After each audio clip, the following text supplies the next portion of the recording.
This is Barnstable Today for Thursday, February 5th. Welcome aboard. I'm Mark Mumford. And please keep in mind that you can find all the meetings we cover on demand at the town's website, town.barnstable.ma.us. The Charter Commission is rapidly closing in on a draft publication deadline with some loose ends to tie up. That's our lead story. Thanks for joining us. I'm Kevin Friel. At last evening's meeting, a letter from the town clerk generated plenty of discussion in regard to the preliminary Charter Commission document, which is available on the town's website, by the way. Town Clerk Linda Hutchenrider, after studying the document, offered up a letter to the Charter Commission with some of her observations, including one in regard to the town's leadership structure in case of a crisis situation. Time of public danger emergency, the council president may, subject to review of such action by the council, temporarily exercise town council's supervisory powers over the town manager. I don't think we're taking over anything. All we're saying is that the town council president would become a de facto stand-in for the council only. You're not taking any manager power. Any motion on this one? I'd just like to clarify one more thing. She is, Bob. I'm sorry, page 7, she said, I question why the council would take over the town manager. It's not the council, isn't it? It's the council president who's taking over the town manager, which is entirely different. No, what he's saying, what our charter version is saying is that the town council president can act in lieu of the council. That's just what I was saying. It's not the council. Her comment was that I question why the council would take over the town manager. It isn't the council, it's the council president. Right, but what I think what Sue and I are trying to say to is even the president isn't taking over for the manager. What it says is you're going to allow the president to supervise the manager as the council normally does. So you're not changing what the town manager does. I think that she's read too much into what we're doing. What you're saying is you have an emergency, you can't be bringing in the council if things start to happen quickly, that the president can act in the stead of the council. Any motion on that one?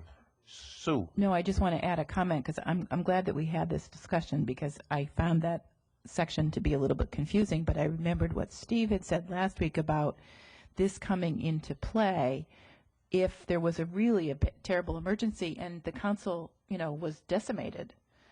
Whoever was left to be the council president would be the one who would be dealing with the town manager to deal with the emergency, because I do think that the town manager, given his familiarity with emergency planning and all that sort of thing, the department has, and emergency planning is pretty extensive, that he would be in a better position to be the lead person in terms of dealing with that. In some ways, the council president would have a role as well as the sort of leader of the town. The deadline for the Charter Commission to publish its draft report is March 6th, but there was talk of publishing sooner to allow more time for the public to react. Point where we start to basically accept motions to change things. I would like to just send a note of caution to this group. We've spent a bit of time getting where we are. And we certainly can go back and start at the basics again, which is obviously the term of elections, the number of councilors, the years in office and everything. That is a fairly involved debate. And bear in mind that if you wanted to speed this up, Greg, okay, we could pass this document quickly, publish sooner than March 6th, and create a window. And if everybody feels that everybody's going to hate this 3-year term, publish it and see how many people come in and tell us it's wrong. I mean, we're saying we want public opinion. If you want all this, I think you stick with this document. You may not like it. You're going to get another chance to change it. But let's get through it quickly. Let's publish. Then we can move all of these calendar dates up, and then you've got a bigger window. But if you start to make all these massive changes prior to your public hearing, and nobody shows up, what have you learned? If you think it's going to be hated, that's how you get people in the door. Okay. Well, we don't have to necessarily debate this because this is going to be next week, but we'll start with Lucian, then Greg, then... Well, I heard you making groaning noises. I thought it was the same thing. Bob.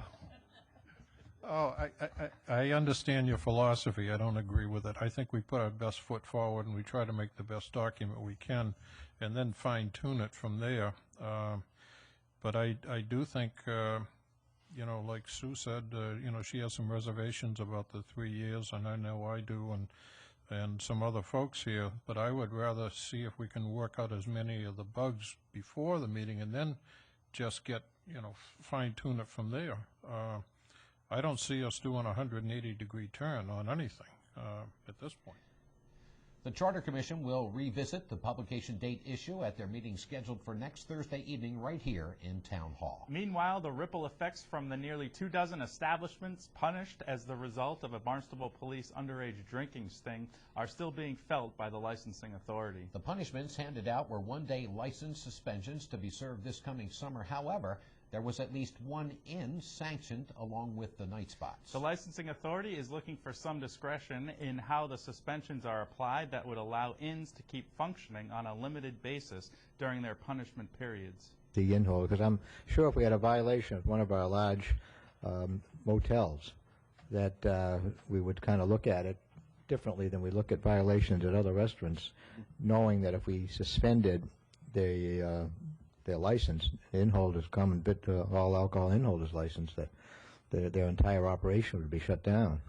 And even if we allowed them to stay open without the food, that means that the entire, you know, kitchen staff, which may be, you know, quite a few, could not go to work. And they have nothing to do with the violation that occurred in a lounge, which was part of, you know, maybe perhaps a small part of their overall operation.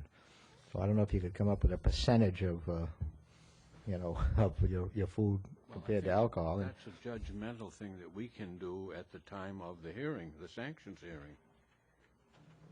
What I'd like to see is a draft Right. of a regulation that would allow us the discretion to do this, Could, and then maybe discuss it. You and Mr. Gala get together and come up with something like that? Speaking for myself, the answer is yes.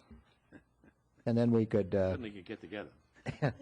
well, then we'd have something specific before us. You heard that. I think that you might also want to think about whether or not we should be treating stings differently from other types of alcohol violations. I mean, that clearly seems to be the case in most communities.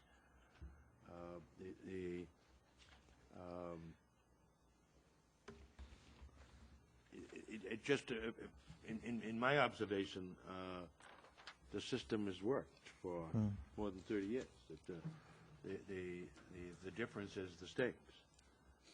And David Houghton from the town's legal staff will be back at the March 16th Licensing Authority meeting with his take on that issue. And if you want to see more, the licensing authority is available on demand at the town's website, town.barnstable.ma.us. Meanwhile, only one meeting on the schedule tonight, with the town council getting an early start at 6:30 in the town hall hearing room. There's nothing on the meeting schedule here in Town Hall on Friday. Thanks for joining us today. I'm Kevin Friel. We'll meet you right back here tomorrow. I'm Mark Mumford.